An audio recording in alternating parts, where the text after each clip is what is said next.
रहमतुल्लाह, मैं हूं आपका मेज़बान डॉक्टर रहमान। आज मैं साइटेशन पढ़ रहा था सुप्रीम कोर्ट की, जो आज से 2 माह पहले सुप्रीम कोर्ट ने जारी की। उसमें केस आया 489F को लेकर, जिसमें मुद्दई मुकदमा एक वकील साहब थे। मुझे थोड़ी सी इंटरेस्टिंग लगी, मैंने पढ़ने के बाद मैंने उसके स्क्रीनशॉट भी लिए हैं कि जो मैं इसी वीडियो के एंड पे लगाऊंगा।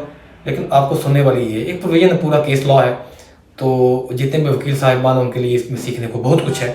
स्पेशली जो इस बात पे यकीन रखते हैं कि वो अपनी ज़ाती लिटिगेशन भी शुरू करें और किसी न किसी केस में किसी न किसी को इन्वॉल्व करें, उनके लिए बड़ी सबक आमोज़ थी। मैंने बड़ी डिटेल से पढ़ी। तो हुआ कुछ यूँ कि सिंध में एक FIR लॉन्च होती है। एक वकील साहब FIR करवाते हैं अपने ही क्लाइंट के अगेंस्ट कि मुझे 30 लाख का इस बंदे ने चेक दिया। एक स्पेशल केस को मैंने डील करना था, वो मैंने केस तो डील कर लिया, लेकिन जब टाइम आया इस चेक को कैश करवाने का तो चेक कैश नहीं हुआ। तो उन्होंने अपने ही क्लाइंट के अगेंस्ट 489F की FIR करवा दी। सेशन कोर्ट में प्री रेस्ट लगा दी क्लाइंट साहब ने। तो जब क्लाइंट ने प्री रेस्ट लगाई, वो कंफर्म सेशन कोर्ट से नहीं हुई, वो as aggrieved party high court में चले गए, हाई कोर्ट सिंध में। तो सिंध ने भी सिंध जो हाई कोर्ट थी, उन्होंने भी उस बंदे को रिलीफ नहीं दिया। वो अम्प्यून ऑर्डर को लेके सुप्रीम कोर्ट में चले गए। वीडियो लिंक पे हेयरिंग हुई। जो वकील साहब थे, जो मुद्दई मुकदमा थे इस FIR में, उनके जो लर्न काउंसिल थे, वो वीडियो लिंक के थ्रू सुप्रीम कोर्ट के 3 रुकनी bench his lordship Hashim Ahmed Khan Kakar sahab की जो सरबराही में बैठा, और दूसरे जो मौजूद जज थे उसमें हिज लॉर्डशिप इश्तियाक इब्राहिम साहब और हिज लॉर्डशिप इश्तियाक अहमद साहब, ये 3 मौजूद रुकनी बेंच बैठा और इन्होंने इसकी सुनवाई की। तो इसमें जब उन्होंने रिकॉर्ड का पेरुजल किया तो पता चला कि हाई कोर्ट में कुछ डाटा भी जमा करवाया गया था।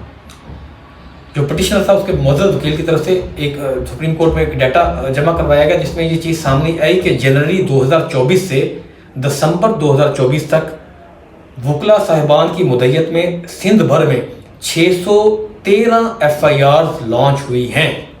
जी हाँ, आप सही सुन रहे हैं, 613 FIR लॉन्च हुई हैं, जिसमें मुद्दई मुकदमा डायरेक्ट कोई ना कोई वकील साहब थे, और उसमें से 15-16 FIR ऐसी हैं जो अपने ही क्लाइंट के अगेंस्ट 489F के जुमरे में दर्ज करवाई गई, जो फी मैटर को लेके थे।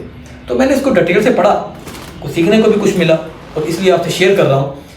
तो काकड़ साहब ने जब इसको पूरी साइटेशन, उसको पूरा केस सुनने के बाद उन्होंने जो अपनी जजमेंट सुनाई ना, वो बड़ी मजे की लगी मुझे। उन्होंने हमें समझाने की, ऑब्वियसली हमारे सीनियर हैं, बुगला कम्युनिटी से ही वो प्रमोट होकर जज बने हैं ना जी, आसमान से तो नहीं उतरे हुए। उन्होंने हमें सिखाने के लिए बहुत अच्छा है, तो बहुत छोटी सी बहुत अच्छा उन्होंने बयान किया, उन्होंने हमें सिखाया। उन्होंने कहा, जो उन्होंने यहाँ से पढ़ के थोड़ा सा आपको सुनाता हूँ।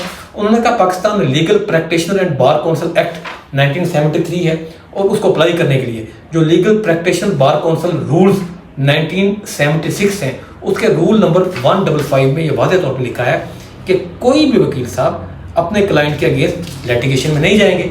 और उसके अलावा उन्होंने जो अमेरिकन बार काउंसिल है उसका भी हवाला दिया।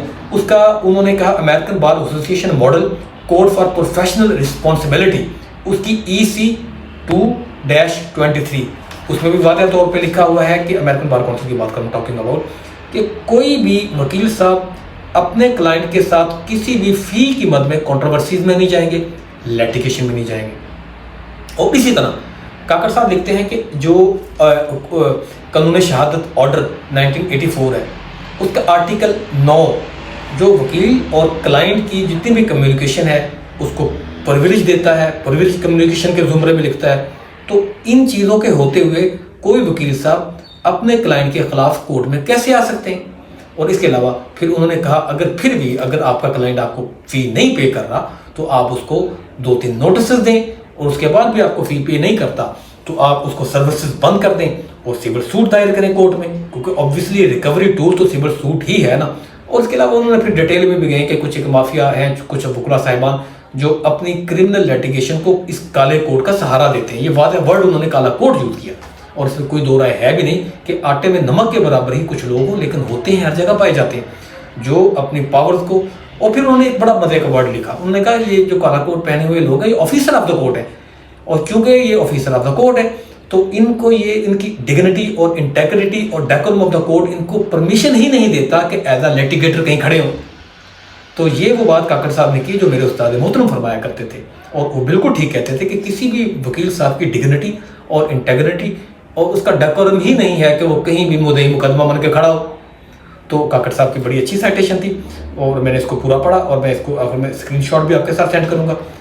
किसी भी वकील साहब के पास टाइम हो तो इसको लाजमी पढ़िएगा ये, और इसको सीखने को बहुत कुछ मिलेगा।